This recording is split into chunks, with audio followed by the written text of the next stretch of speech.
my perspective on my support network has changed out a lot. Uh, I actually had to realize that there were people there for me.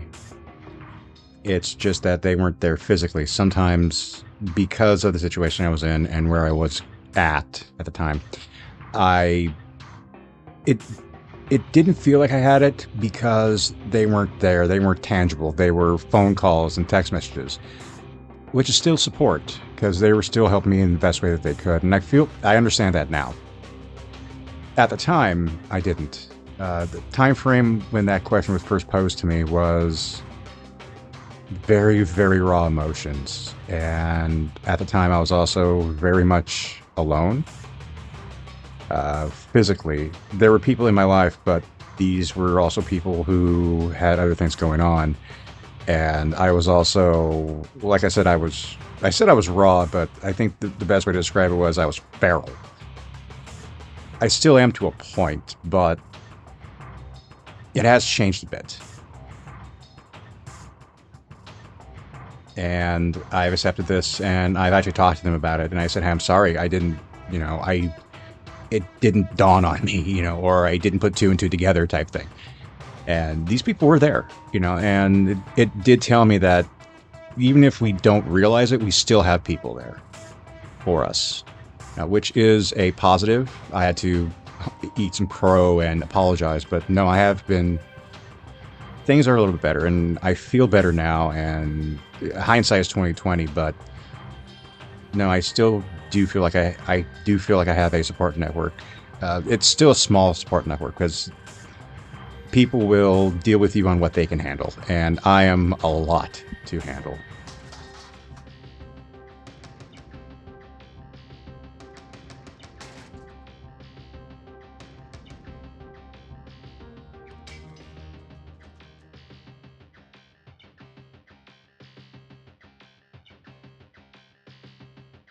As far as me mending relationships, that's hard. Like I said earlier, I had to eat some humble pie about a few things.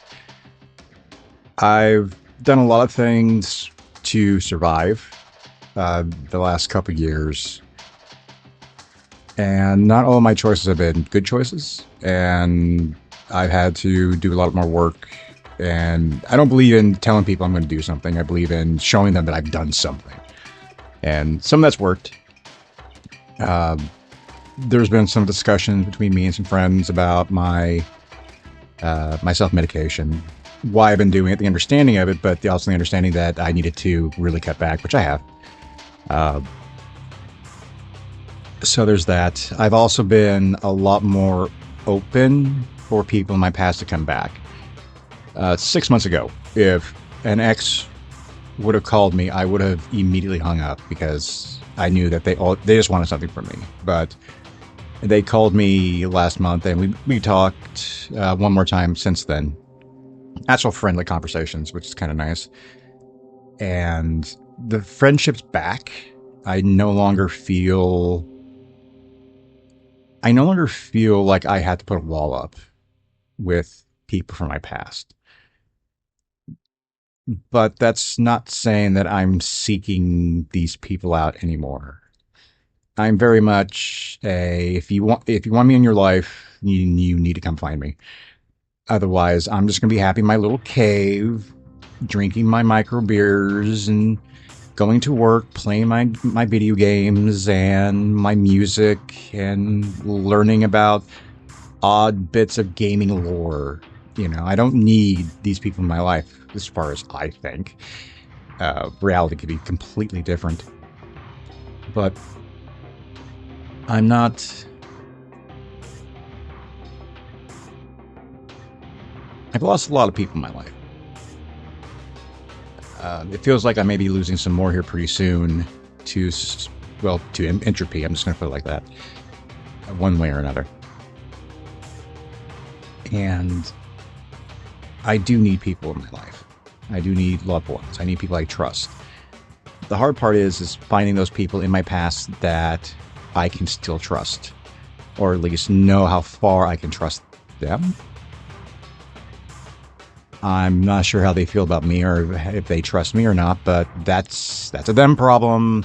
Me trusting them is that is my problem. So yeah, I mean, at the end of the day, I don't want to be lonely. I enjoy my solitude, but I mean, bless Rollins, who said that loneliness and solitude are hard-won allies. I need more than that, as any human being does.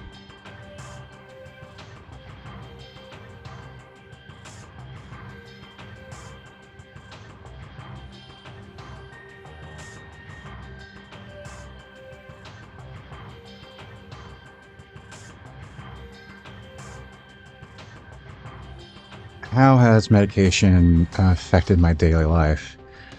It's been a net positive for me. I'm still suffering from daily anxiety attacks, but my panic attacks have gone down a little bit. Uh, Also, a lot of the ADHD side problems are kind of gone. And what I mean by side problems is actually the hyperactiveness or sometimes the restlessness, as well as the severe mood shifts with bipolar have decreased, or at least they're mild when I have them. So it has been a good thing. It's been a situation where it's always trial and error because I'm on one that I haven't been on before, so I'm not exactly sure how to approach it or how to deal with it within my daily life, especially with the side effects. Which one of the side effects is hyperactivity. So when you max that with ADHD, it gets a little weird. But I do have because, better living through chemistry, I have a medication to help me with the side effects for my medication. And I take that, and the warning on the label says, may cause drowsiness. What it really should say is don't make any fucking plans. Because I take that, I'm pretty much useless for about an hour because I'm just kind of derpy. I don't know whether that's a fringe benefit or not, but at least it calms me down. I kind of use it as a secondary anxiety type weapon. And I guess calling the medication a weapon against my mental illness is a pretty good use of it. I mean, it's like, it's a tool. It's like, yeah, but I'm not building anything with this. I'm fighting something with it. So I guess my medications are my weapons in this respect. But it's been a positive.